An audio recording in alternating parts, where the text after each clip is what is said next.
being daughter. All rise for the Pledge of Allegiance. Please remain standing for two things. One, for a moment of silence for the victims up in Gloucester, and then for the invocation from Father Mark Habanero of Our Lady of Hope Parish. I pledge allegiance to the flag of the United States of America and to the republic for which it stands, one nation, under God, indivisible, with liberty and justice for all. Have a moment of silence.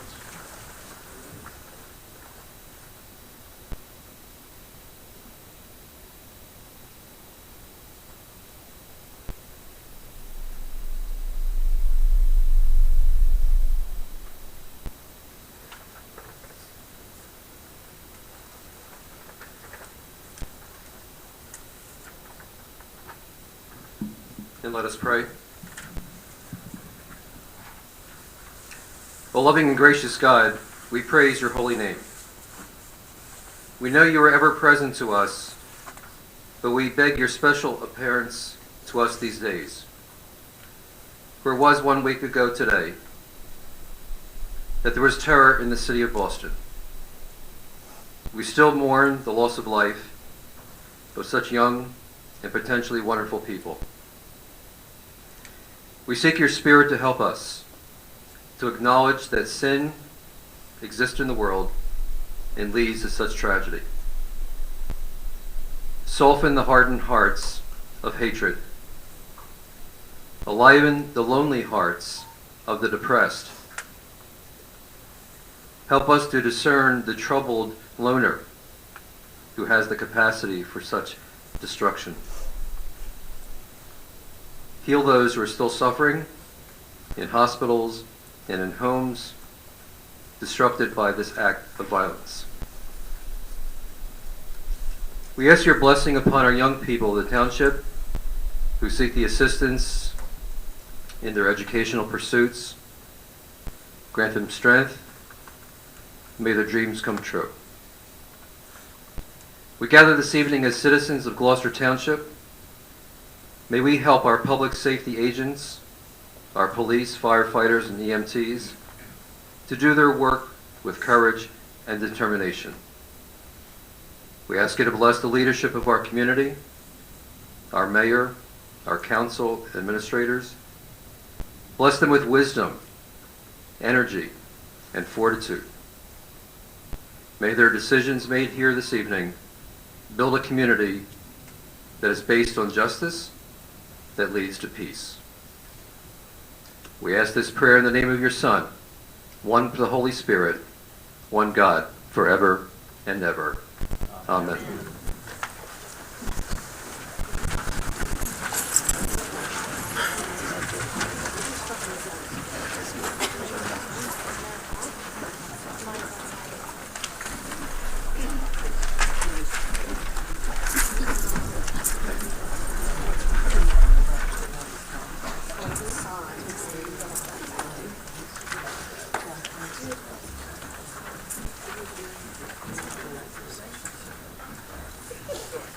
This regular meeting of the Township Council is being held in accordance with the schedule of meetings of the Township Council established and adopted by the Township Council, which schedule designated time, date, and place of this meeting. Adequate public notice of this meeting has been provided pursuant to the provisions of the Open Public Meetings Act. We are using an electronic amplifying recording device in order to obtain audible and clear record. We request that all those wishing to speak be recognized, state your name and address directly into the microphone. Recording device to be solely utilized by the Township Clerk's Office and shall be the official record of Township Council meetings. Roll call, please. Mr. Hutchison? Present. Mr. Schmidt? Present. Mr. Seiler? Here. Mrs. Strato? Here. Mrs. Winters? Here. Mr. Mercado? Present. Mr. Bianchini? Present. Mayor? Here. Mr. Moffett? Present. Mr. Lechner? Here. Chief Earl? Here. Mr. Carlemere? Here. Mr. Cardis? Here. Okay, today is one of those exciting meetings that we have every year.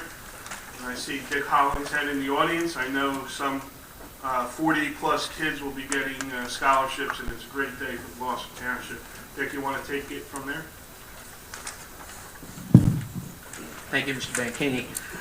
My name is Dick Hollinshead. I'm the treasurer of the Gloucester Township Day Scholarship Committee, and we are very happy to be here tonight. As I said, the "we" is the Scholarship Committee, and we are an organization that really does a lot of different things. But our main focus is that we try to provide an opportunity for the community to come together throughout the year in a variety of events, culminating in Gloucester Township Day, which happens to be coming up June 1st, right out here at Veterans Park. It'll be the 28th consecutive year that the township has hosted Gloucester Township Day. Throughout the year, though, we run a number of other activities. We had a 5K race, not this past Saturday, but the Saturday before that. Looking in the audience, I'm not sure if I see anybody that actually ran the 5K, but two of our council members did. And they were very competitive, and I believe there was a little bit of concern on the part of the one who came in after the one who came in ahead. But we won't mention names on that, but the point is that this is a very active group, and we get a tremendous amount of support from the mayor and council. We couldn't do the work that we do without that support. But what happens is when we run events, we make money. And so all the money that we make throughout the year, we see where we are in the beginning of the school year in September. Whatever is in our treasury, that's how much money we turn back to the community in June through our scholarship program. So this year, we will be awarding 40 $1,000 scholarships to students who meet the criteria that have been established by the committee. As you might imagine, we have more students who meet the criteria than we have $1,000 checks. So actually this year, there were 433 students who met the criteria that the committee had established. Those criteria are very simple. You have to be a resident of Gloucester Township now and for at least the last 3 years.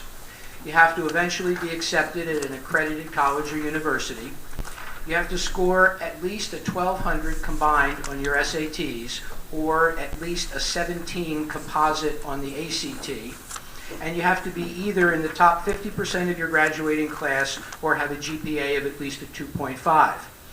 Now, for those of you who are familiar with the numbers that I've just mentioned, you know that this is really not an elite kind of scholarship.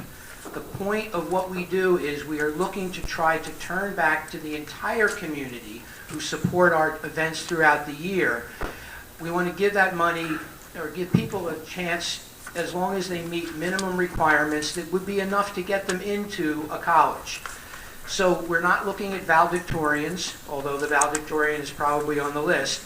This is a much more open kind of scholarship.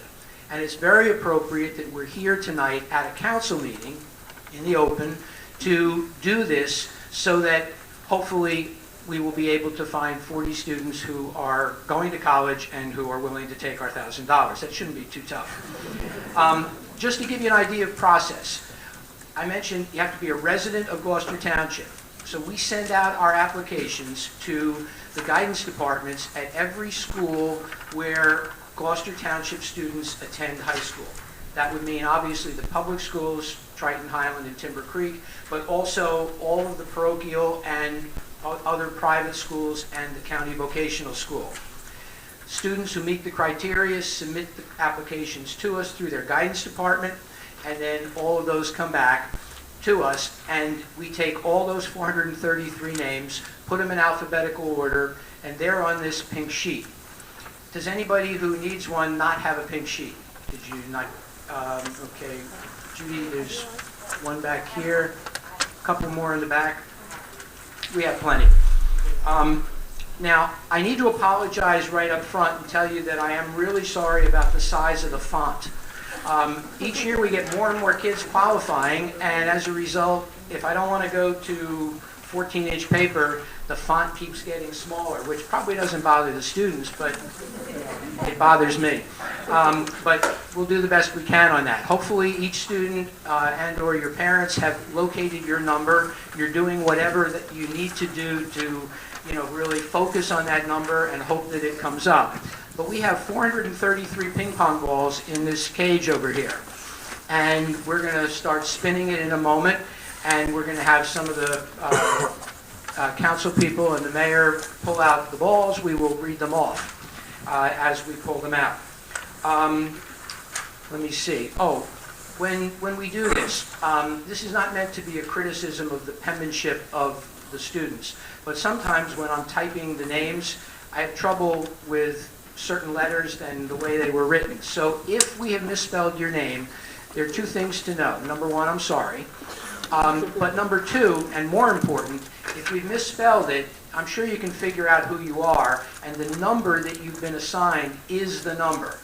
I don't want to go through something where later on you say, well, if you had gotten my name spelled right, I would have been one place up on the list alphabetically, and I would have gotten a scholarship instead of this other person.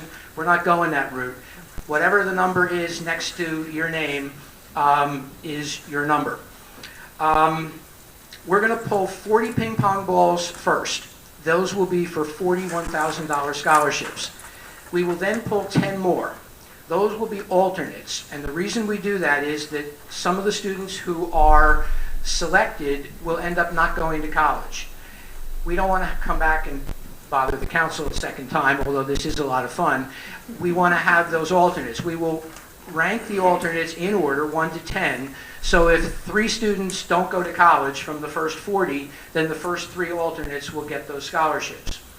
In addition, if you are an alternate but you don't end up getting the full scholarship, we'll give you $100 anyway. So that's the way this is going to work. I just wanted to mention to you that this year, by giving 40 scholarships in the amount of $1,000 each, and when you combine this with the 27 other years that we have been awarding scholarships, starting in 1986 when we gave out 8 scholarships in the amount of $500 each. The total over these 26 years, and I have to look at the paper for this one, we will have given out a total of 1,104 scholarships for a total of $954,200.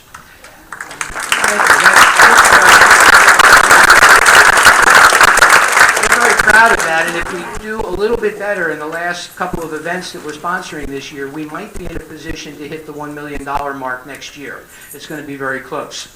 Again, I mentioned we, and I do want to just take a moment to read off the names of the people who are on the committee. Most of them are sitting up in this area here, and I'm going to ask the committee members to just stand. We're not looking for a lot of applause. Just hold it until the end. Maybe if you could just stand real quickly and remain standing until I finish the names. Our chairperson is Harry Morgan. Our honorary chairperson is our mayor, Dave Mayer. Judy Gore is the secretary. Jessica Bott, Judy Calabrese, Debbie Carr, John Custodio, Nicole D'Amico, Chief Harry Earl, Joan Eller-Hensky, Bill Fagan, Kate Kachansky-Cole, Sandy Love, Shane McNichol, Suzanne Moore, Orlando Mercado, Patricia Price, who is our newest member, Christina Rohrer, Michelle Traeger, Louise Tachak, and Judy Weiserth. This is...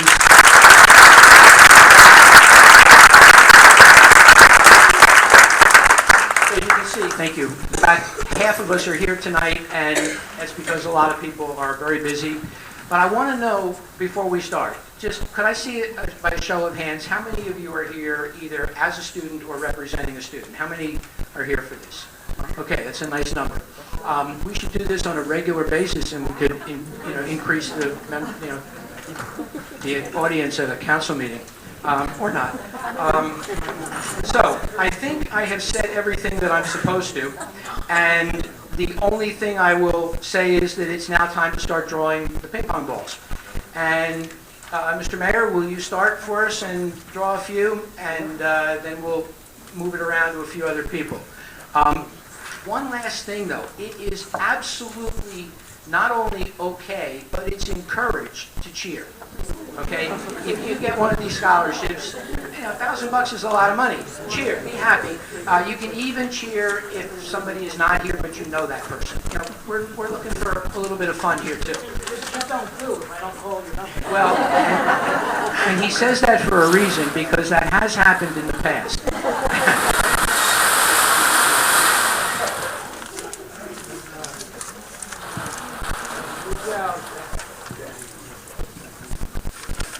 33.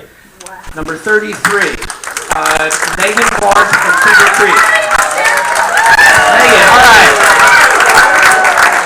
Okay, very good. Now, I'm going to try to read the names, but remember, I have trouble seeing them, and some of them are hard to pronounce. So if I mispronounce your name, you'll also be okay with that, right? Number 199 is Angeli Itas from Gloucester Catholic. I'm sure I didn't pronounce that one. Number 116 is Megan DePiro from Triton.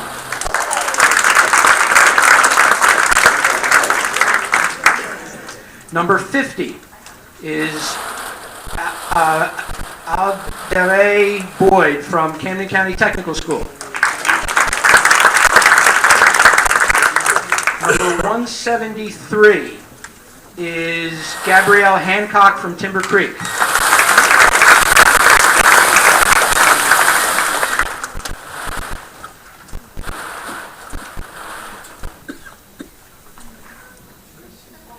Okay, on the back, 368 is Mark Schaffer from Timber Creek.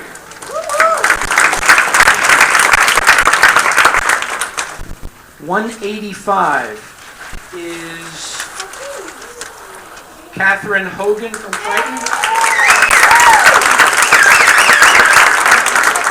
Oh, her best friend. Okay, well, hopefully she's cheering for you too.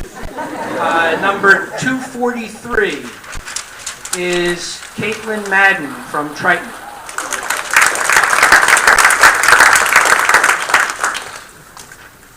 Number 248, Daniel Marino from Paul VI.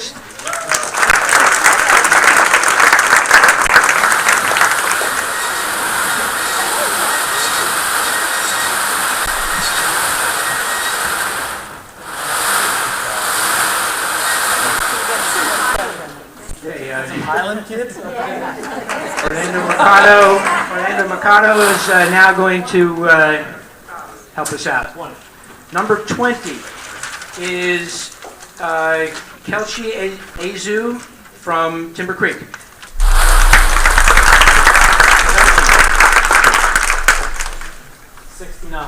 Number 69 is Jessica Castiglia from Paul VI. Okay. Very good. Number 197 is John Eric from Highland.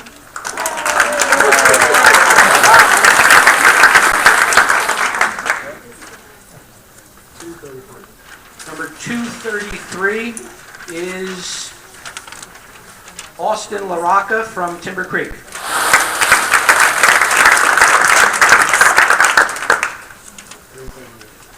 Number 338 is Stephen Pisani from Highland.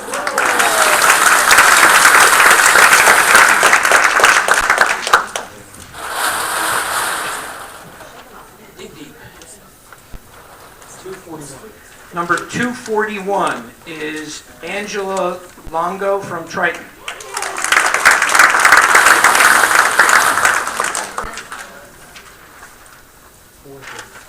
Number 430, Della Zhu from Highland.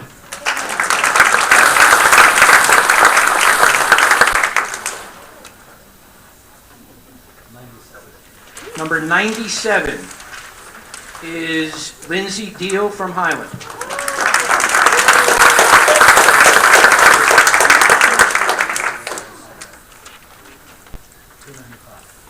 Number 295 is Michael Neese from Highland.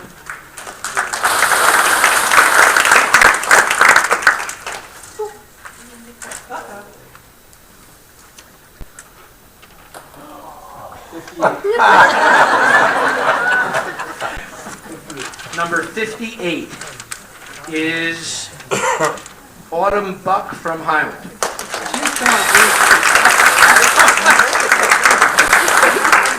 We'll now bring a little order to this process, and Drop the ball. I can't imagine they would boo you. Number 390 is Wendell Thomas from Timber Creek.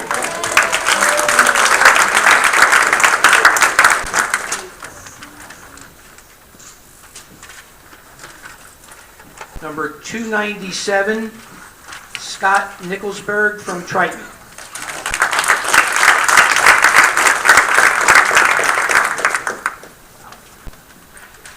Number 298,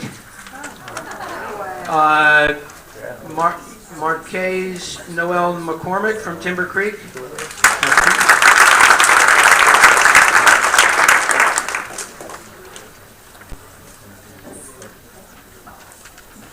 Number 359, Ardenace Rupertone from Timber Creek.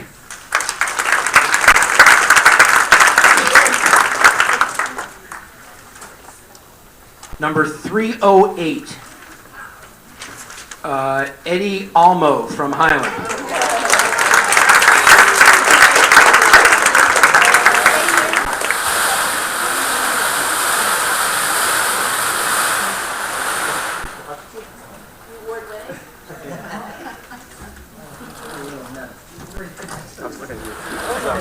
Mr. Hutchinson is going to come down and help us out. He's very quick. He's the one who won the race. Not actually won, but he beat his...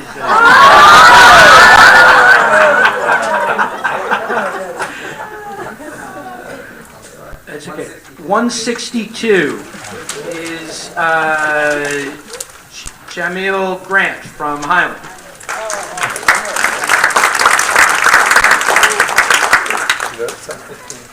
Number 115 is Joseph De Palma from Highland.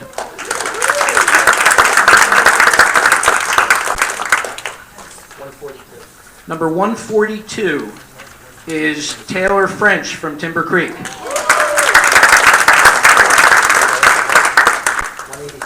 Number 184, Joshua Hernandez from Timber Creek.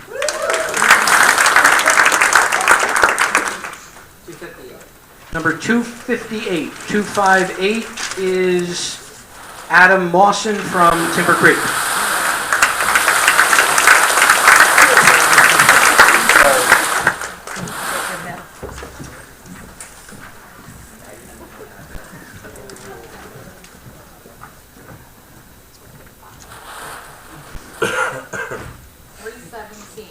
Number 317 is John Parise from Timber Creek.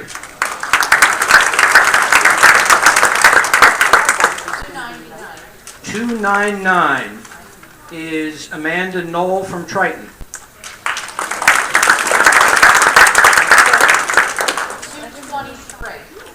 223 is Austin Koffel from Triton.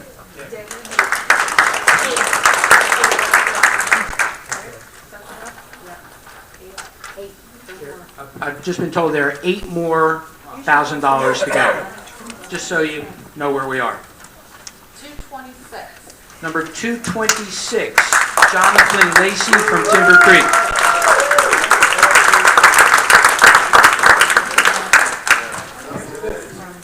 Congratulations. 209. Number 209, Joseph Kasprak from Triton.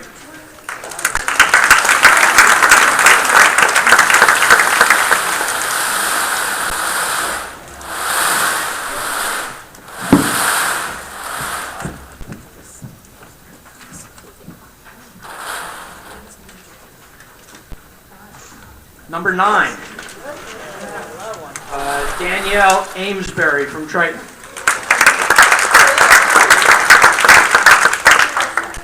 Number 207, Sierra Jorgensen from Highland.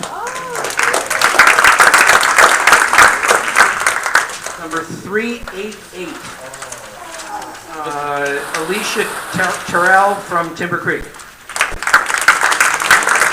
Number 91 is Samuel Ciliacs from Triton.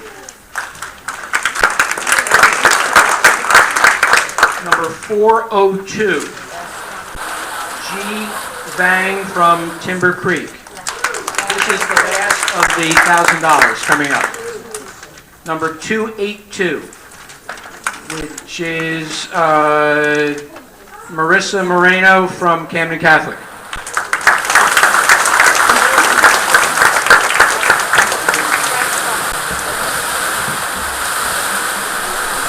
Okay, now, as I said, the remaining, we'll draw 10 more. These will be alternates. I can tell you that this past year, we had, I think, 4 students who ended up not going to college. So, you know, there is a chance, but you'll still get $100 even if you don't get the full scholarship.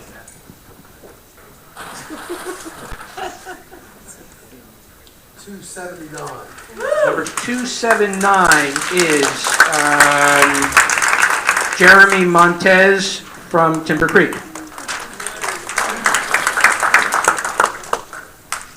310. Number 310, 310 is Dylan Otero from Timber Creek.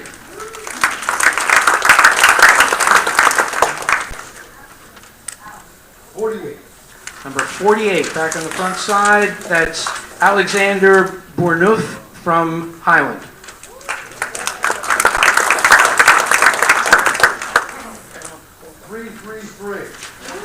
333 is Joseph Phillips from Timber Creek.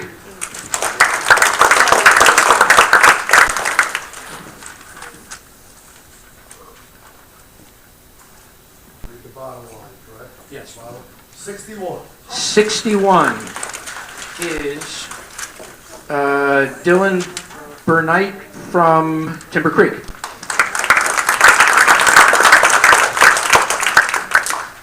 378. Number 378 is Emily Spalding from Timber Creek. 157. Number 157 is Brianna Golden from Timber Creek. All right. 224. Number 224 is Ryan Kraft from Triton. We have 2 more alternates. 343. Number 343 is Andrew Poupert from Highland. And this is the last alternate coming up.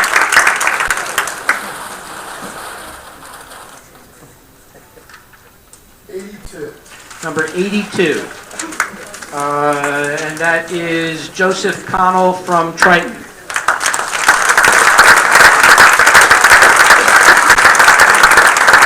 Obviously, we wish that we could give, we had enough money to give something to everybody, but unfortunately that just isn't the case.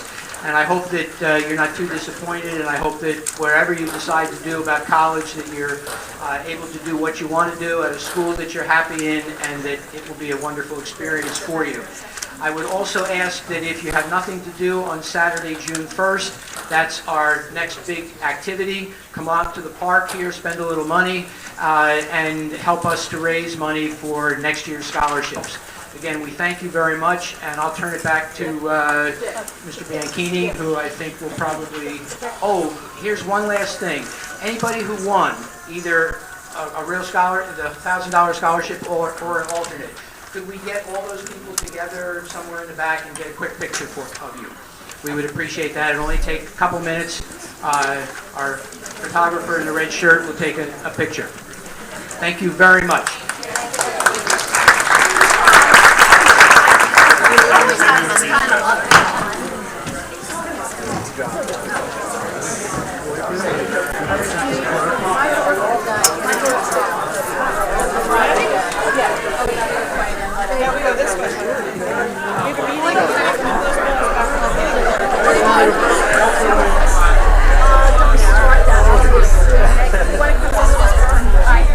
Please, ladies.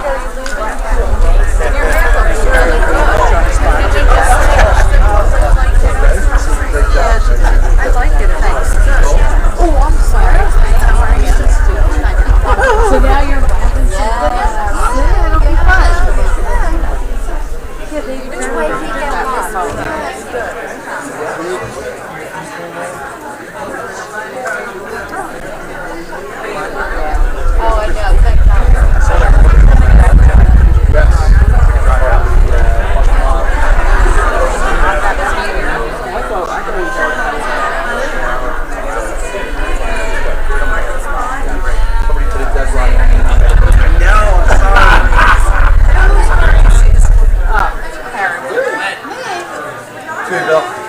Mark. Yeah, I talked to him. He stopped at the store. Thanks. Hi.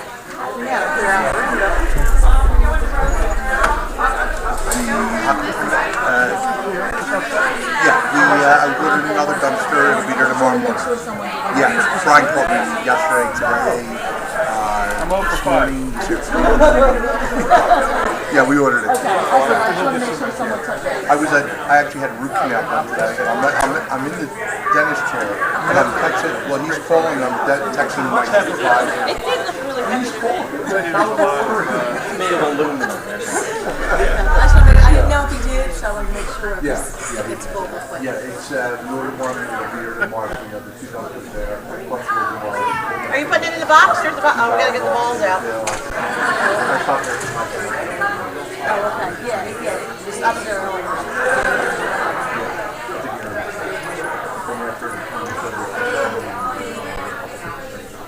Oh, okay. Okay. Yeah, you're good.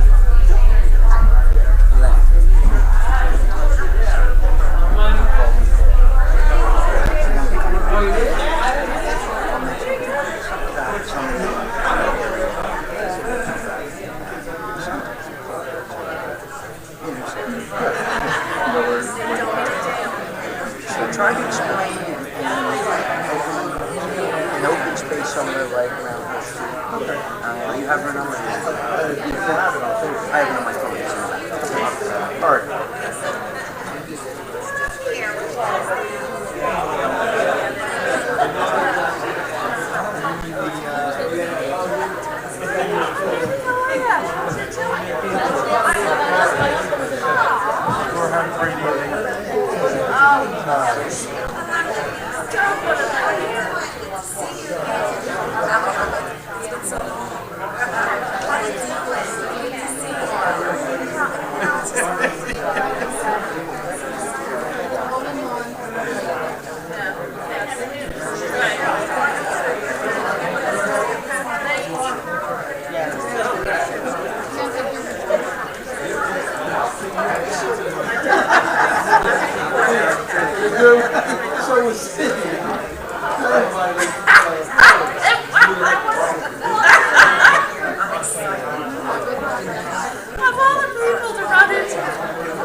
He's nice to work with. Really nice guy.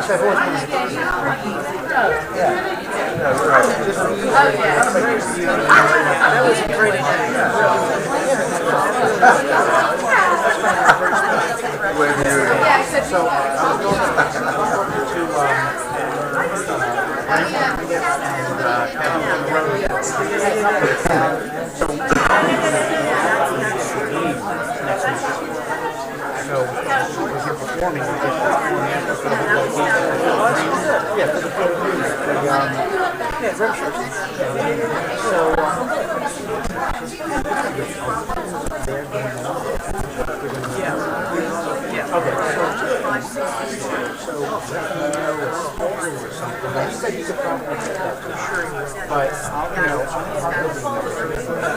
They're on doing it.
Okay,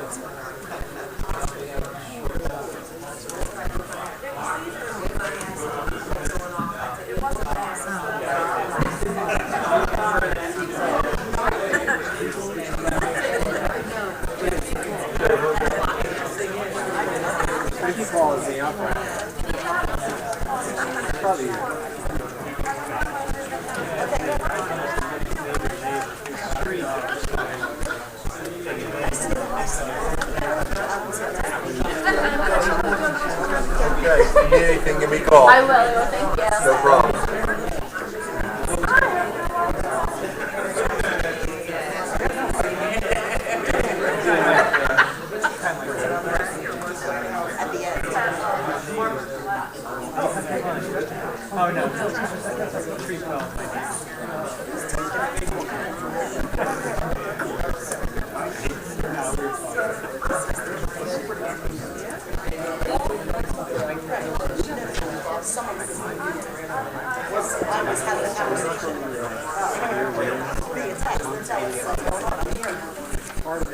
Yeah. I did find somebody that can do it. Her name wasn't going to get it. More expensive.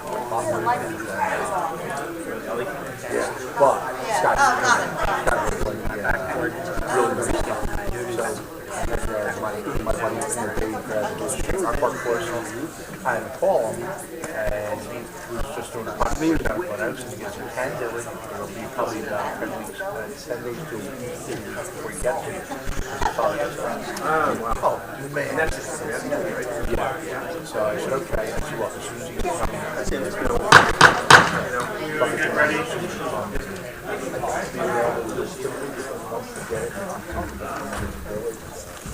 Not even knowing what to do with it, you know?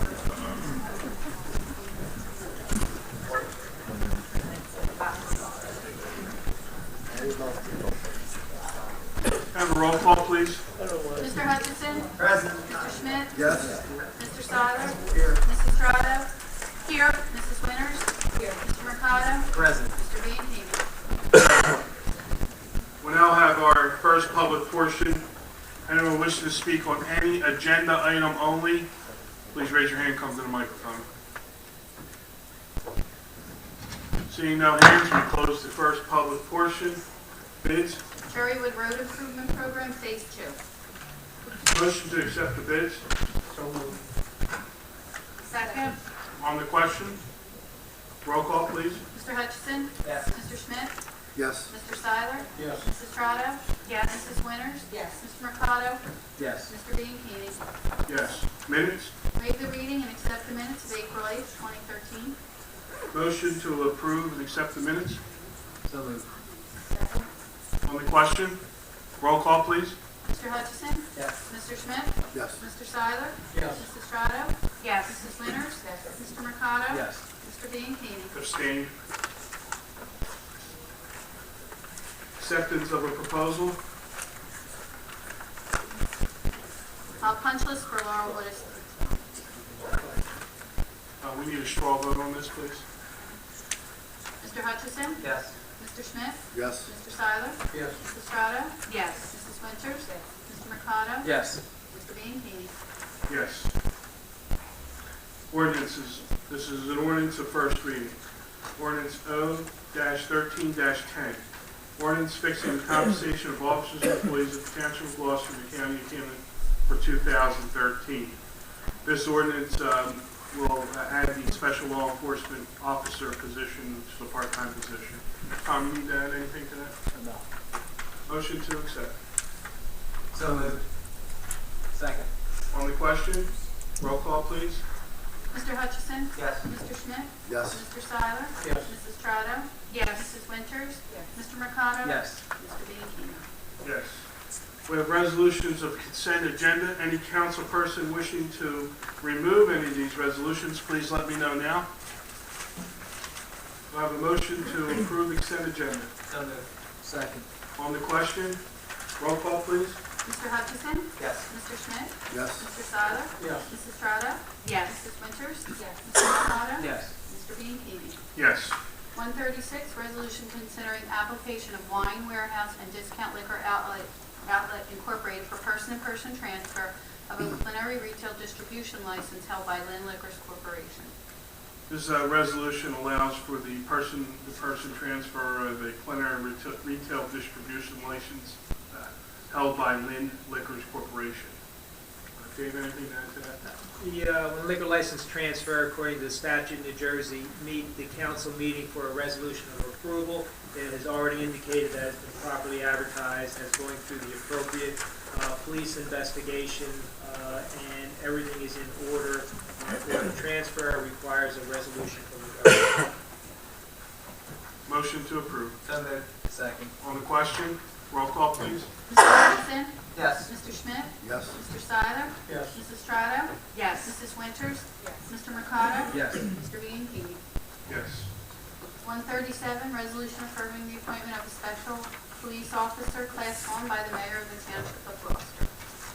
This resolution affirms the appointment of a special police officer, Brian Horn. Motion to adopt. So moved. Second.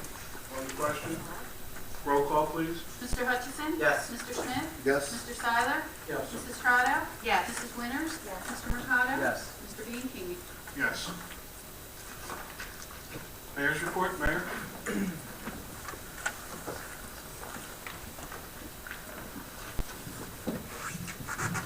Thank you, Mr. President and members of council. Good evening. Let me first start off by thanking the Scholarship Committee. 26 years and almost $1 million really shows the generosity of our community and the dedication of that Scholarship Committee. And I want to thank them for what they do to help make a difference in the lives of the children that you saw before you today, and certainly to support higher education. And all the different events, whether it's our Gloucester Township Day or it's the 5K race, and Orlando did a great job with helping to organize that. Really, shows why Gloucester Township is a great place to live. So I congratulate them on that. We had a great field dedication, or groundbreaking, if you will, the Field of Dreams. As you know, that's a field that we will build down at Community Park. It's specifically designed for children and adults with disabilities. So we had a very nice Field of Dreams groundbreaking on Saturday, and we thank that committee for what they are doing and moving that program forward. This coming Saturday, we have Hooked on Fishing, Not on Drugs, a free event for anyone who is interested in signing their children up for a day of fishing. The registration begins at 8 a.m. It's down at Dramisi Park, right down the street here. It would last till about 1 o'clock or so.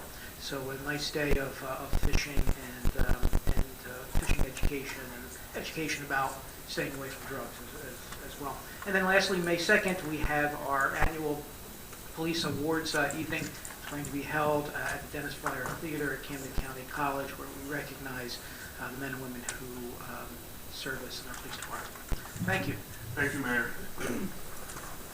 We do not have any GTE.gov access questions, so we'll move to the second public portion. Anyone wishing to speak on any subject, please raise your hand and come to the microphone. Mr. Kay?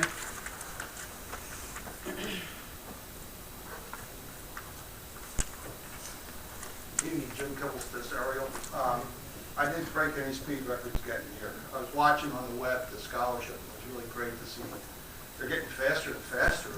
Anyway, what I hear is, I understand the township is now responsible for patrolling the Timber Creek Park for the county. And I'm concerned that the county is taking advantage of us, taxpayers of Gloucester Township. I don't feel it's fair that the county is saving $2 million by disbanding their park police and making our police department patrol their park.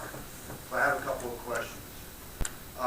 First off, is the county compensating the township for the expenses that will incur? I believe that they are not. Okay. Did you ask the county to compensate us? I know there was conversations, however, they're still not going to compensate us at this point. Okay. Do we have a figure on how much it will cost us to patrol and watch over Timber Creek Park? I did ask the chief of police on his opinion on what it would do to his department, and I think the chief has a statement he can make on that. Yeah, obviously we're really just kind of gauging on, we've patrolled the park during the evening hours for, I guess, a few years now, and scaled back a little bit earlier, maybe about 8 months or a year ago. So the daytime calls for service is something we're still kind of evaluating, so it's kind of difficult to even give an assessment, because right now we're just using on-duty patrol officers going through the park and making control. So I really can't give any kind of cost estimate to the council at this point, just based on what we're doing so far. Yeah, being my age, my memory goes and time just sort of flies by. I can't believe I've been retired 6 years already. I was under the impression it was only like maybe 6 months ago that you had informed council that the county had asked you to cover the evening hours. Okay, and that's where I'm going to go into my 2 examples of how they're taking advantage of us. But I understand where you're coming from, and thank you. My 2 examples. One, a couple of years ago, the county, as you all know, disbanded the fire department and asked Fire District 5 to provide coverage for the Lakeland complex. At that time, they said there were so few calls that it was not cost justified for the county to maintain their own fire service. Well, District 5, in good faith, agreed to cover the complex without asking for compensation. However, over the years, the county has moved many of their offices to the Lakeland complex, and the number of calls have increased dramatically. For the year 2012, 4.2% of the fire districts, 5 and 6, because they're now in a shared type service, the calls were to the Lakeland complex. And this is where I may be confused, Chief. Some months ago, Chief Earl informed council that the county asked for help in patrolling the county park for evening hours only. Again, they said there were so few calls and they were short-staffed. Council agreed. Now the county is sticking it to us again. I mean, they really are. They just disbanded the park police and said, council, cover it yourself. Okay? Each of these examples have placed additional financial burden on the township's taxpayers. The ones with the fire district's taxpayers, plus now the total township. I'm not one to predict the future, but I sort of have an idea that the county has something in mind. And what I think they'll do next is they'll ask Public Works to cover the maintenance and cleanup of the park and disband the county's thing. I also, in reading the article that was in the Courier Post last week, I understand that the county's Metro Police will be covering the city of Camden's 4 parks. Does anybody know if the city of Camden is going to compensate the county for that service? I do not know. Maybe we should ask. Reason being is, if the city of Camden is compensating the county for covering the parks, then why shouldn't Gloucester Township receive compensation for covering their park? See where I'm coming from? All right. Now, over the past 10 years, okay, and I'm a transplant from Philadelphia, and I think all of you know by my attending here that I've gotten to really embrace Gloucester Township. I've been quite involved in listening to what's going on and passing on to my department, my development. I know that council and the administration have haggled over budgets.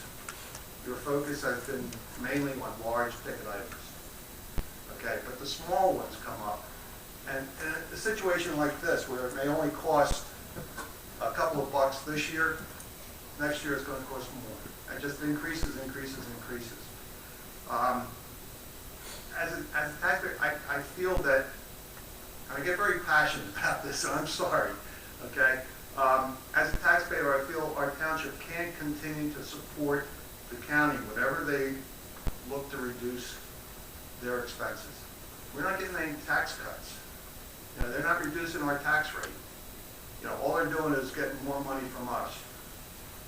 The county, again, the county has stated that they are saving $2 million by disbanding the county park police. I really feel it's time the council stand up and say, no, enough's enough. You've got to pay us for this additional service. Thank you. Thank you, Jim.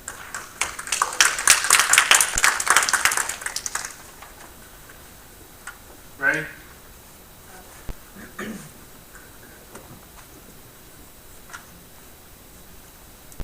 Good evening, everyone. My name is Patricia Klein, and I live on 1 La Jolla in Sicklerville, Terrestria.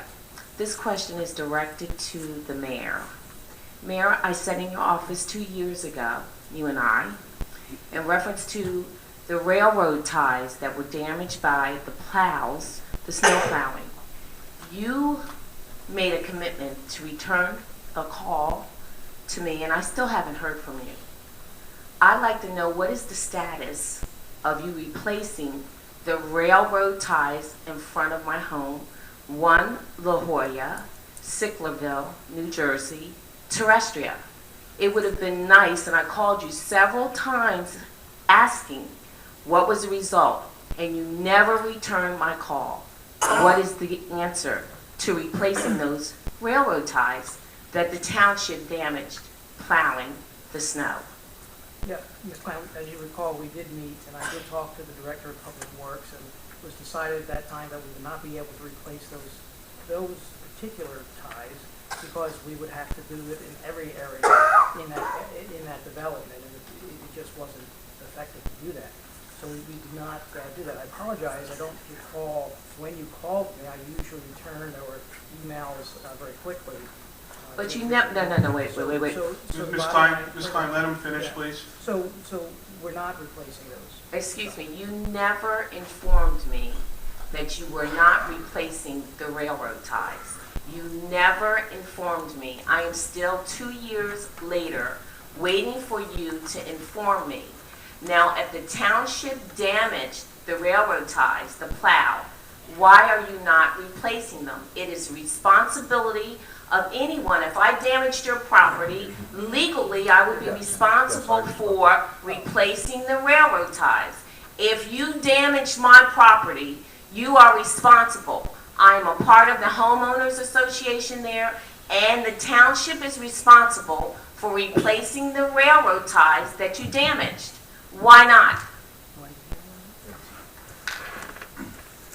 And I came out myself and I looked at the ties. The ties are part of a common area that are part of the terrestrial development. I responded myself and told you we would not replace. You responded to whom? I responded to you. No, you didn't. Yes, I did. Okay. And No, I you said we didn't. would not replace them, and the reason being is the whole development needs to be replaced. Let me finish, please. You told me that the railroad ties were damaged 8 years ago by a snowplow. We're not going to be responsible for something that got damaged 8 years ago. I can't even prove that a snowplow did that 8 years ago. I wasn't even here 8 years ago from the time that you had called. I wasn't even employed at that point. I went out, I looked at it, there was hardly any way to even tell that a railroad tie was there. You removed them. No. The township came and removed the railroad ties. So Yes, you did. I'm not Mrs. saying Klein? that they did not, Yes, they but did. you told me that it happened 8 years prior. The township came and removed it Mrs. because Klein. the state was going to Mrs. damage I our property. realize that. Lenny, Okay. Mrs. Klein, Okay. I've asked you once Okay. to let them finish. Okay. If you do not, I'm going to end the conversation and we'll proceed. Okay. Thank you. But the information that's being shared is not truth. The information that's being shared is what I was told, that the railroad ties were damaged 8 years prior to when I looked at it. That the ties in the development are very old, they all need to be replaced, and at that point it was the decision of myself, Public Works, we would not replace the ties. And that I communicated we would not do. And that was my decision at that time, and that was 2 years ago. I myself went and looked at it. Well, I like to continue. Are you finished? I'm sorry. Yes, ma'am. Thank Okay. you. I like to continue because what you're saying is not truth. The railroad ties were not in that condition when they were damaged, and they should have been replaced. The township came out and removed them because you had damaged the railroad ties, and the stake was sticking out and would damage the tires. And that is why you removed the railroad ties. If you remove something, it is your responsibility to replace it, because now we have an erosion issue because you took something away, but you never replaced it with something. It is the responsibility, and I still stand on it, of the township to replace those railroad ties because you removed something because you were responsible for it. You admitted that you were responsible when you removed them, and I would still like you to consider replacing the railroad ties. Thank you so much. Thank you, Ms. Klein. Ready?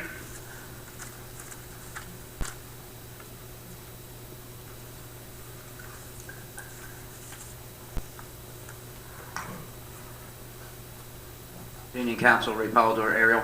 Evening, Ray. Little clarification on our second go-around of nightmares up in the aerial section with respect to the sewer lines that are being run.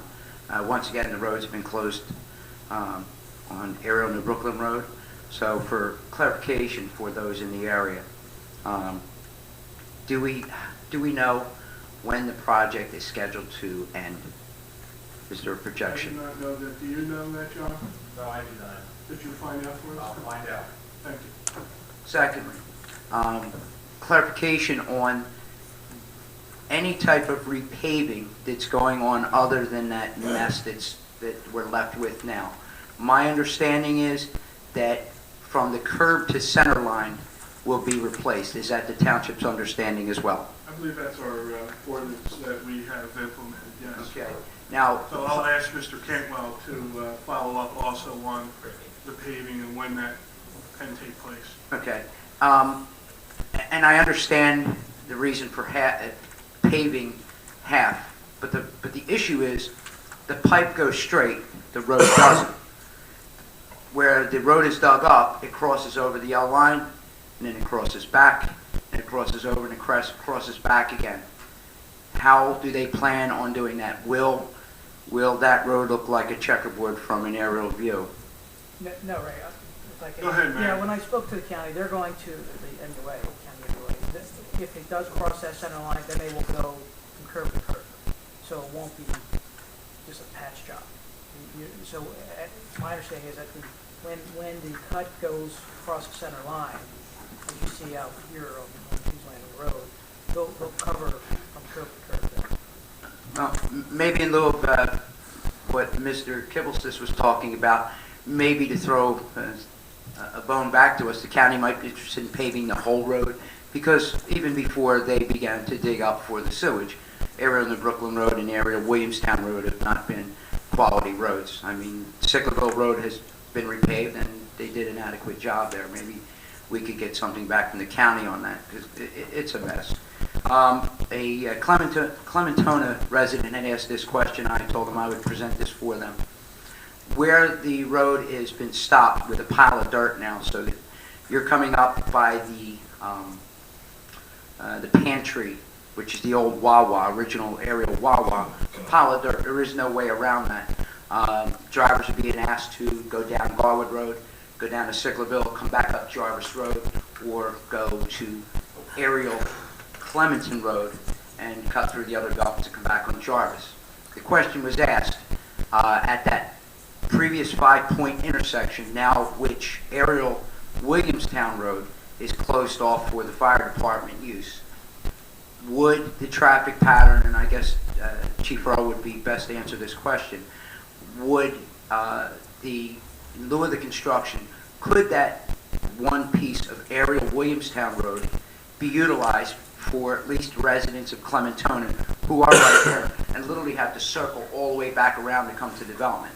The reason the question was asked, understanding the fact that it is an emergency use street, previous to that it was a usable road when it was a 5-point intersection. I'd like to respond to that. I would ask the Chief to evaluate that, Chief, that question, and then if you could come back with a response. I know you have a traffic division, and they could take a look at that, and we could let the residents know. I will. Thank you, Chief. Other than that, that's it. Thank you very much. Pete?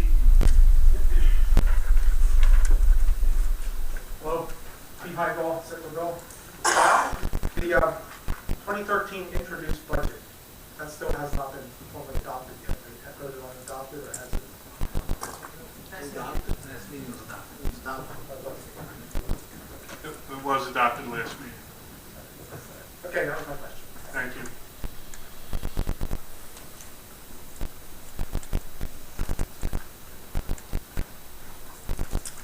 Good evening, Colby Bartolo, Avenue Blackwood. I'm trying to get my mind around, I'm coming in late on this, on the patrolling of the park. Is this like a frog in the water? It sounded to me like we were initially asked to just do a little something and we agreed, and then we're being asked to do more, and instead of going back to the beginning and saying, well, now we're doing all this, it sounds like we're saying, oh, well, we can do this a little bit more. Is this piling on more and more? Well, the county asked our police department and any department, I guess, that was in the county that had a park to help out on the evening shift to cover their parks and patrolling. That was initially. That was the initial. Since then, the county has disbanded the county park police, and Chief, correct me if I'm wrong on this, and now the patrolling of the parks in this town, in this county, will be handled by the local police department. Solely. So now we have the responsibility of the whole park system in our town only. Okay, I think the gentleman that spoke about that made a very good point. We're being asked to do something that's not really our job, and the taxpayers are being asked to foot the bill. If I can just clarify something, it is a jurisdictional issue for each municipality. I'm not saying one side or the other, but it is a jurisdictional issue that the police have to provide patrol. The police can't say, we're not going to patrol, it's in our town. Then there's an exposure to liability. It is a jurisdictional issue first. Understanding the county has been patrolling the parks throughout Camden County for a long period of time, and they made a decision to stop and dissolve their county police and stop doing the patrol. It doesn't then say the township or any municipality in the county can say, no, we're not going to provide police protection in the parks. It is a jurisdictional issue. Well, I don't doubt that maybe the police are there, but if they want us to assume the responsibility, maybe they should turn the land over to us. But to ask us to pay for it, I mean, I don't know who's responsible. I'm not going to deny, I can't argue with what you're saying, but if they're asking us to, since you're here, just patrol it, well then why don't you just give it to us and make it our land? Well, sounds reasonable to me. With that, then we would assume all responsibility for the maintenance of it, and Well, it sounds like that's might be that's a theory that Yes, it Mr. is. Kibblesitz believes may happen. Whether that will or not, we don't know. But at this point, the county owns the land; they have to maintain that land. And right now, like the solicitor stated, they left, and we now have to take over and make sure that it's safe. Okay, I think it's a concern. Obviously, there are very few people here, but if the taxpayers of Gloucester Township were aware that they were paying for someone else's work, it might be a concern with the taxpayers as well. Thank you very much. Thank you. Yes, ma'am. Hi, Jennifer O'Donnell from Ariel, and I also have a question. I just read the other day that our SWAT team went and helped out in Voorhees. Is that something? Can you please address the council? Oh, I'm sorry. Is that something that we would get reimbursed for as well? Or is that something we just do out of the kindness of our hearts? I believe, and Chief, correct me, and Dave, that's sort of a, I don't want to say shared service, but an agreement to assist. There's mutual aid in Mutual fire aid. police. Okay, I have another question. Speaking about the construction, I would like to know who's paying the police officer that is standing at the construction? It's part of the construction cost paid by the construction company. So that would be the company or the county, basically? The company is paying, obviously the company's is Being paid billing by the county. Yeah, I'd like to know if maybe we could get another police officer out there. That way one could stand and look in the hole and the other one could actually direct traffic. Because traffic is backing up for miles and miles. It's crazy. the corner of Jarvis and New Brooklyn. New Brooklyn Road was totally shut down. You could not go up and down it at all. All the traffic had to go straight onto Jarvis. I sat through 2 red lights of no cars going that way. And there's a police officer standing there. There was absolutely no reason that she couldn't go, just let us go straight. I mean, for the residents, it's kind of crazy that we have to sit through 2 lights when there's a police officer standing there doing nothing. Well, So- I would ask that the chief take a look at that. Not being there, it's hard for me to envision, but the chief, I'm sure, will take a look at that. Also, my husband came home from work and told me another story about being on Jarvis Road where the church would have been to his left. A woman was trying to make a left because she had to pick up her daughter at the church. The police officer had let a bus out of there, but when the woman tried to make a left, the police officer said, no, absolutely not, you can't go that way. And she said, but my daughter is right there, I need to pick up my daughter. She said no. She made the woman sit through the light, go down Jarvis, do a U-turn, sit in the traffic now on Jarvis coming this way to go back down Williamstown Road all the way around and come up the other way. When she was literally from here to that gentleman away from her daughter. I mean, if you're looking for community relations between the police and the residents, things like that aren't going to make that happen. Thank you. Thank you. Joanne?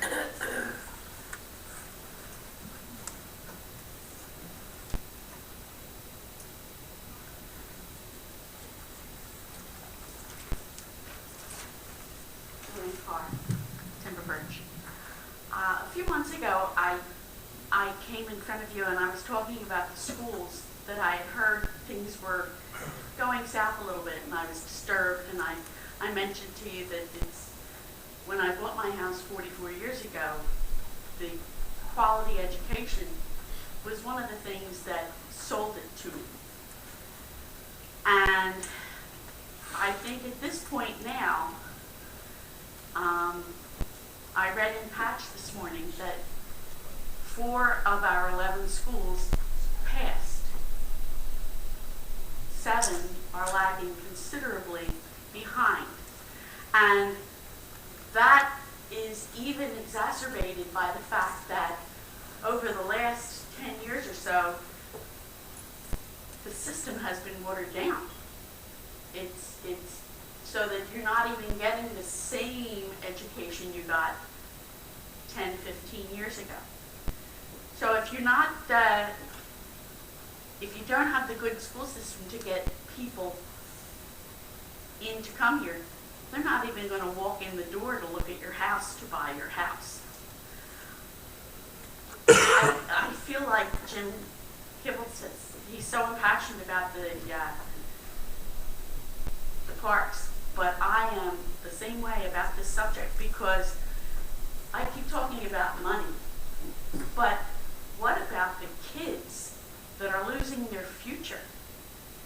I mean, kids that are in the Excel program, kids that have people at home to support them, they're going to do all right. But the kids that don't have somebody at home are just drifting further and further behind. What kind of future will they have? You know, if I had a contractor come into my house and he didn't deliver, I would sue him for fraud. Our children are not getting the educations they were promised. And when I was up here a few months ago, I asked you to see about a liaison with the school districts. We have liaisons to the MUA, to Blackwood Lake, to housing, to everything. The school budget takes more out of my taxpayer dollars than you do. So I would think that you as our elected officials would want to keep your fingers to the pulse and know what's going on there. So now they're going to hire a consultant, more money to find out what's going wrong. And it's taken a few years for it to go wrong. I noticed on the 2 schools that my children go to that enrollment is down. Where are those kids going? Have they left because the houses went to foreclosure, or are they going to Paul Sixth or Eustis? Or, as a few people I've heard speaking, they refuse to send their kids to Blackwood Regional because it's not rated. They're considering moving out of here and going to another school district so that they won't have to pay the taxes. Their kids will get educated from the taxes. They want to go up to Haddonfield. So, and if you're smart enough and you've got the money to pay it outright, you can do that. But if your kid isn't smart enough to get in, even if you're paying, then you actually have to move in there to get in that school system. We are losing residents, and we're losing the future of our children. And to me, as a preschool teacher for 10 years, it's disgusting. It's a disgrace. And I really want to see steps taken, and I would appreciate it if our council would take steps as well about checking it out, being on top of it. These are, we honor all the kids in everything they do, and they are sharp kids. All of them are, but they all deserve a chance. And from the looks of things, there's a good portion of them that are being just forgotten and pushed aside. So I don't know whether you discussed it after I brought it up a couple months ago, but I would truly like you to consider having liaisons there and reporting back to us. Even if it's only a handful of us, we're here because we care. And if we get enough people watching on the TV, then maybe they'll come out too. Thank you, Joy.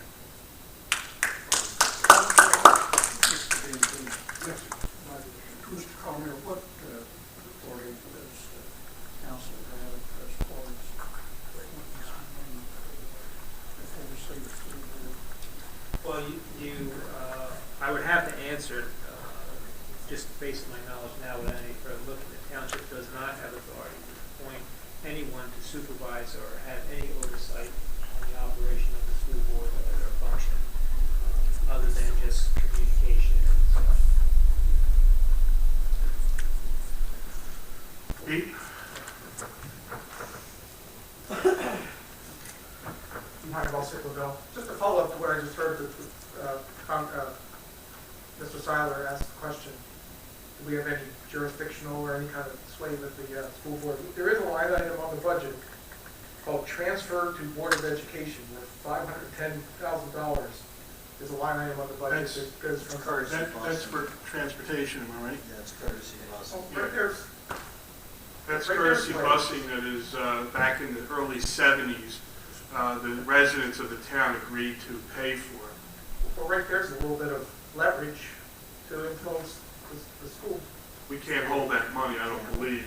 Not only that, it would be a veiled threat if we said we were going to withhold that. Let's say we did, and jumped our kid while walking to school.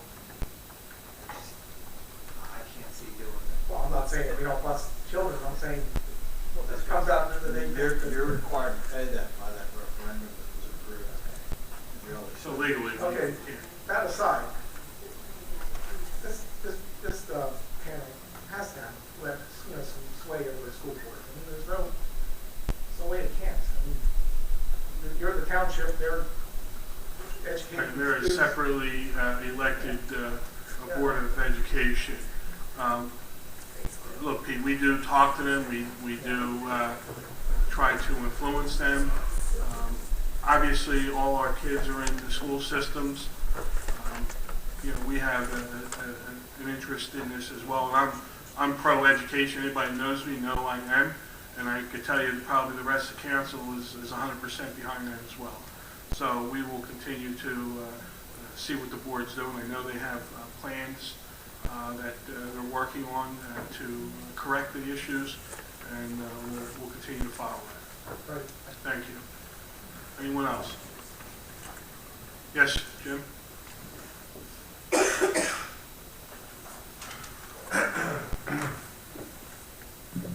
Try to be brief. Jim Williams, 3 Tiffany Place, Serial.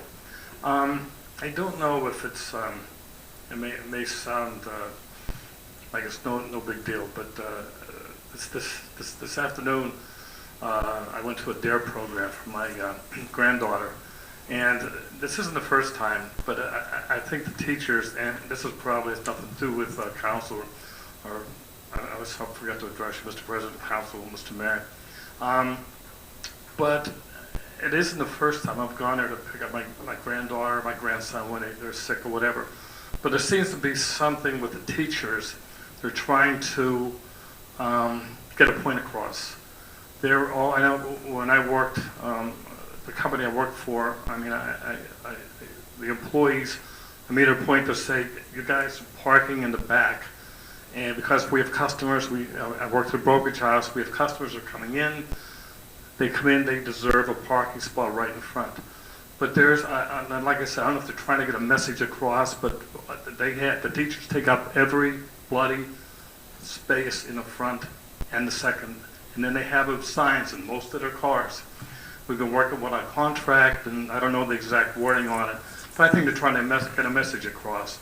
But, you know, whenever we go to a program, that I think is just, and my daughter's a teacher, is wrong.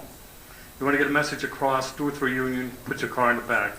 But even like today, when I got there, there was a woman that was handicapped. She had she was pushing herself, and she was parked in the third row, and I was helping her today. There's no reason for that, and I don't know if something could be done or mentioned to the teachers or the principal or whomever can say something. But in my opinion, the car should be moved either the second or the third row, and leave some of the spaces open for parents, grandparents. I'm getting old. I need to walk. You know, I can't walk.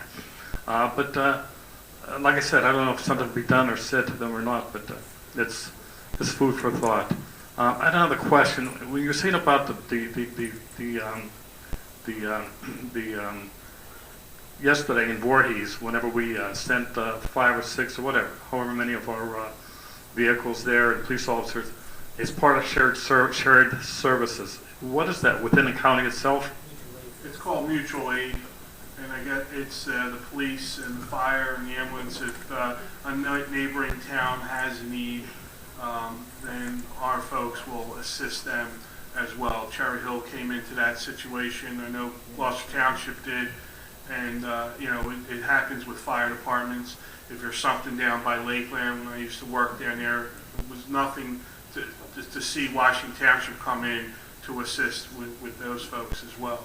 So it's a mutual aid in which the towns help each other on their borders.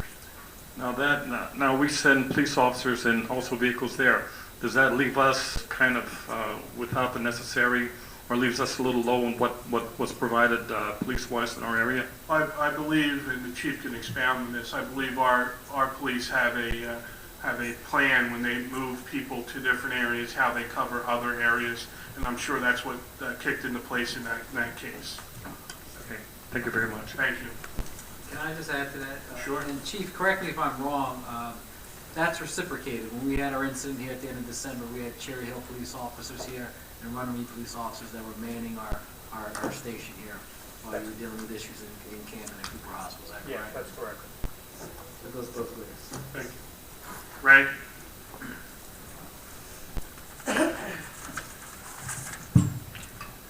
Hello again, Council Ray Polder, Ariel. Mr. Carlmer was pointing out, it seemed that you may not have any jurisdiction to be able to sit with the liaison on the school board. I think it'd be much appreciated if we checked a little more thoroughly into that to see if council does have the right. And if the answer comes back that no, you can't have a liaison on the school board, well, they have public meetings, and maybe council would enjoy, as we do, sitting and observing. That's how we learn about you. Maybe you take on something with the school board, because again, it does, as the gentleman pointed out, takes a great deal of our taxes, and they have problems. And their meetings don't pour into this, nor should ours pour into them. But it would be nice, from a tax-based standpoint, if council had a greater understanding of what's going on there. There are problems that we can't solve for them, the council can't solve for them, and there's problems that the school board is not going to be able to solve for council. But there are things that still can be worked together simply by observing, and you will have a greater understanding. Not that you don't already, but come to meetings. Some of them are just as exciting as the council meetings. Right now, our Gloucester Township teachers are still working without a contract. There's nothing the council or the mayor can do about that. The school board has to do what they've got to do and fulfill their obligations to the teachers. But while all this is going on, any one of the council members could be sitting there and watching what goes on and help the township taxpayers and also have a little bit more knowledge as to what's going on. So, like I said, if you find out that you can't put a liaison on that school board or either of the school boards, maybe come down and sit in the audience and watch with us, and it would be helpful to council. Thank you, Ray. Thank you. Joanne?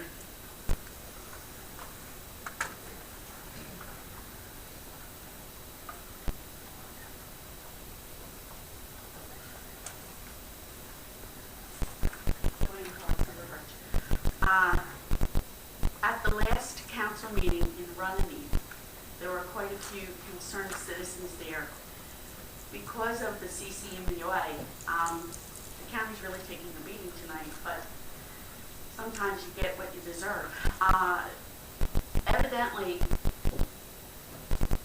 the people were very concerned because when they put whatever this new project is in play, they're concerned the CCMUA is not going to be up to the task. And a lot of the backflow is going to come back into Lower Runnymede, and Timber Creek, which abuts Glendora and Timber Creek. I just thought I'd bring it up to your attention that maybe you can check it out. See what they are up in arms about and see how it will affect Gloucester Township, because I don't think it's going to stop at Evesham Road, whatever it is. And if the MUA wasn't up to the job that it wanted to do, then they never should have started something in the first place. But I'd appreciate it if you would check it out. Thank you. Anyone else? Seeing no other hands, we close the second public portion. Polling of directors and council, please. Mr. Malfa? Nothing to add at this time? Mr. Lechner? Nothing to add, thank you. Chief Earl? Nothing to report, thank you. Mr. Parliament? Nothing to report. Mr. Cordis? Nothing to report. Mr. Hutchinson? Briefly, Orlando, all kidding aside, you did a real nice job creating a festive atmosphere at the 5K, and congratulations to everybody on the scholarship committee for a job well done. I have two little boys in the Glen Landing Middle School, 6th and 7th grade. My daughter went through the school as well.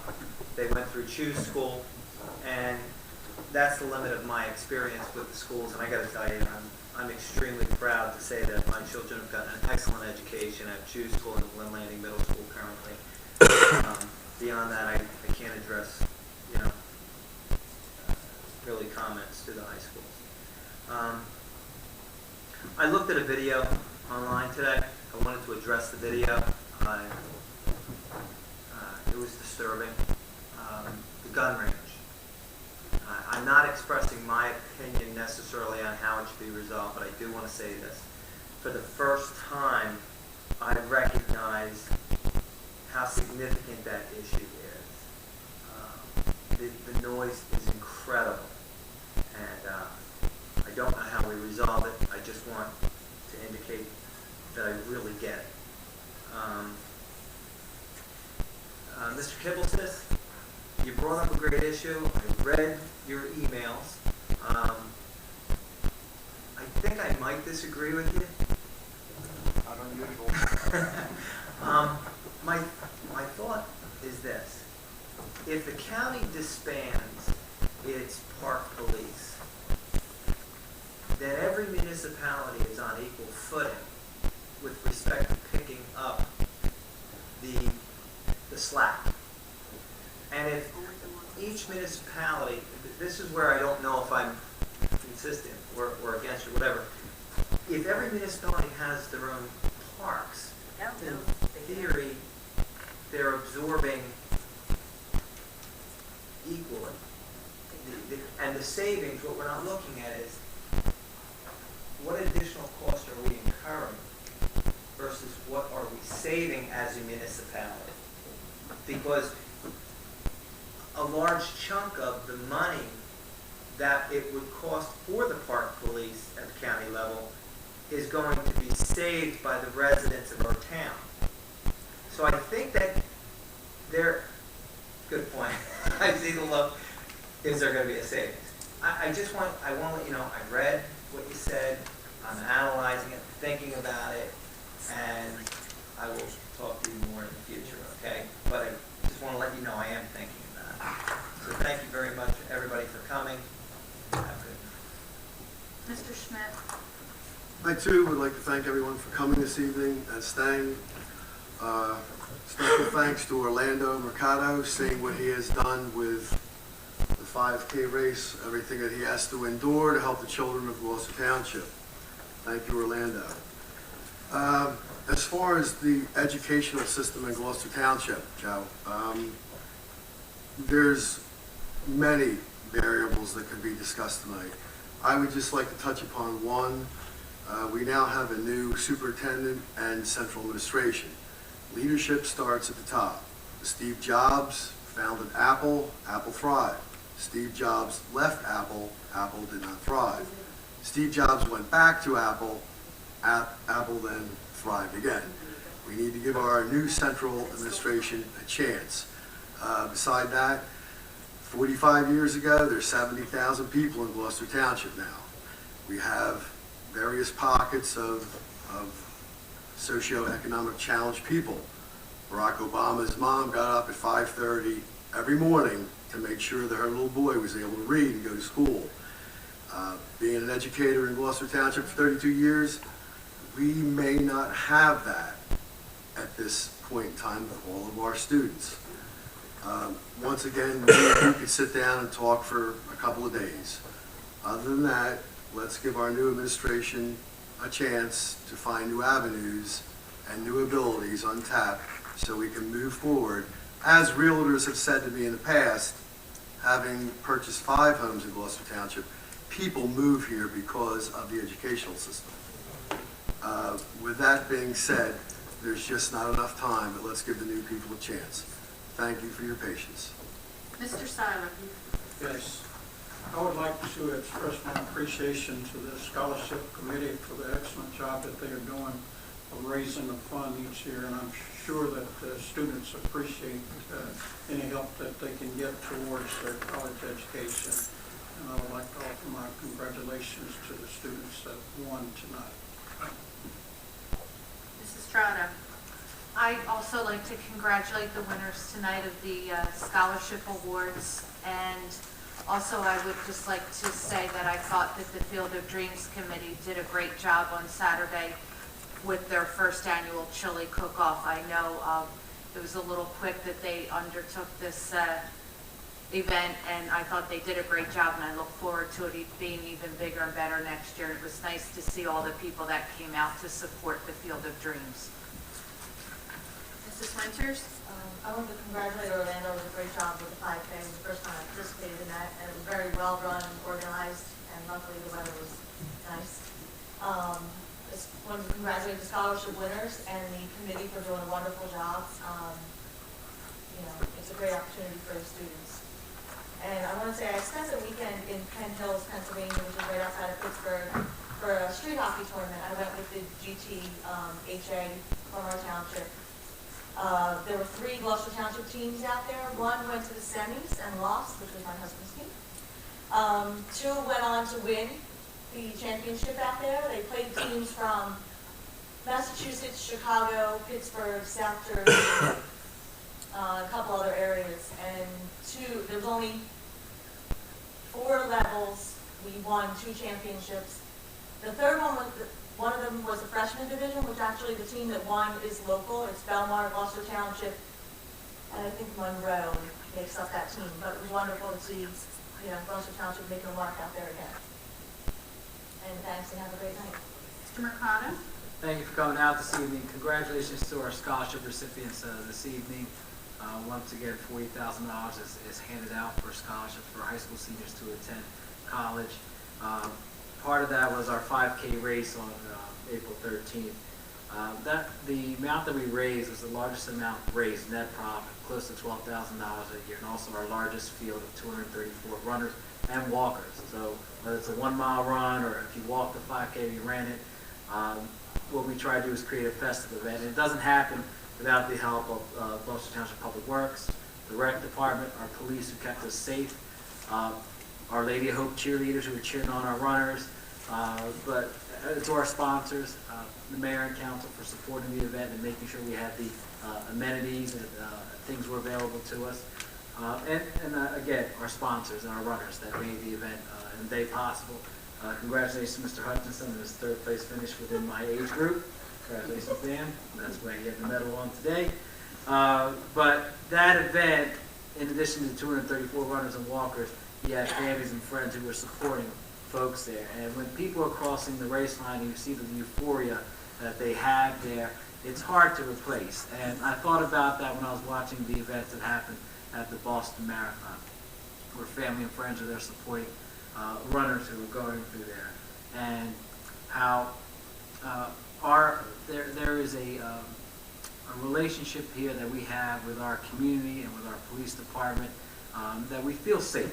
So when you're crossing that finish line here at our race, you just feel a warmth around you, and it's supported by our community. So thank you for supporting that. Kudos again to the Field of Dreams Committee and the Chili Cook-Off. The Jones boys, who are from Blackwood Fire Department, won the Chili Cook-Off. It was a wonderful event, and hopefully it will be a signature event for us as well. So congratulations, and thank you, and have a good evening.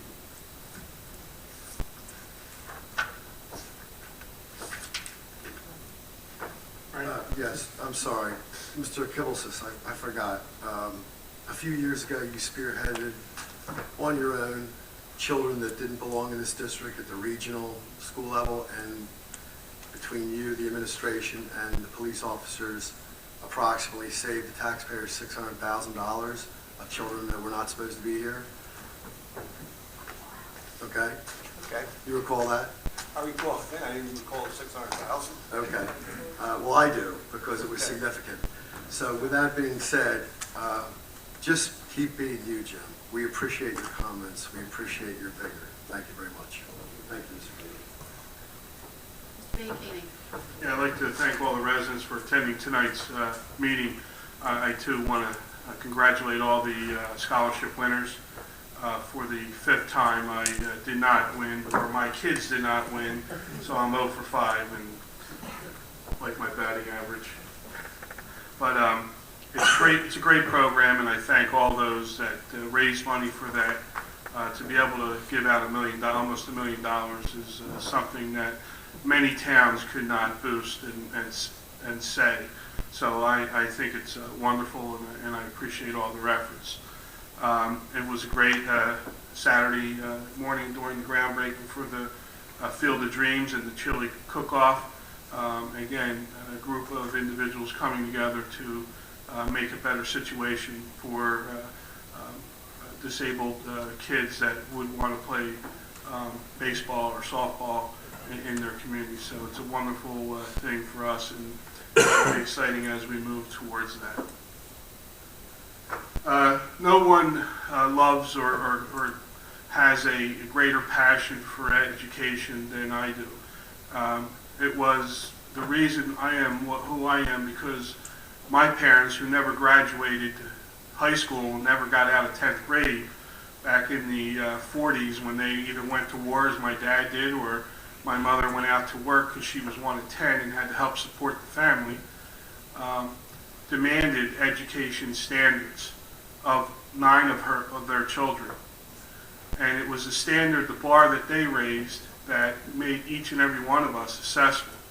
And I have a firm belief that there's 3 parts to an education. It's the school system, the parents, and the children. And I always said I control 2/3 of that.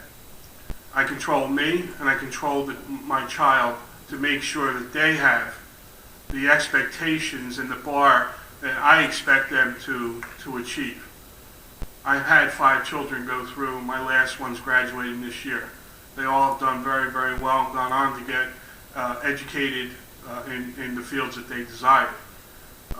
I think together as a community, we need to work together to continue to push our school system, and like Councilman Schmidt stated, we need to assist and work with the current administration to make it a better, and continue to make it a better system.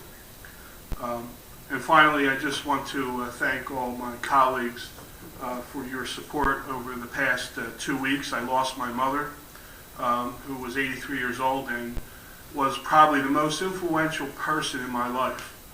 It's because of her demanding that I do better, that I am what I am today. Most people like it. There's some of you that may not. But it was this woman who was all of 100 pounds most of my life who died with dignity a couple weeks ago. And it's my colleagues here on council that gave me the support and the love, and I appreciate each and every one of you. And people like Wed Moffa and the mayor and the chief who came out to comfort me in a time that was very, very difficult. There's an emptiness and a heavy heart I have till today, and I'm sure as time goes on. But I could not have gotten through it without my colleagues here on council, and I truly, at the bottom of my heart, thank each and every one of you, and Lenny and all the rest of the staffs that came to my side. So thank you very much, and I appreciate that. And for that, let's call it a night and have a motion to adjourn. All those in favor? Aye. Good night.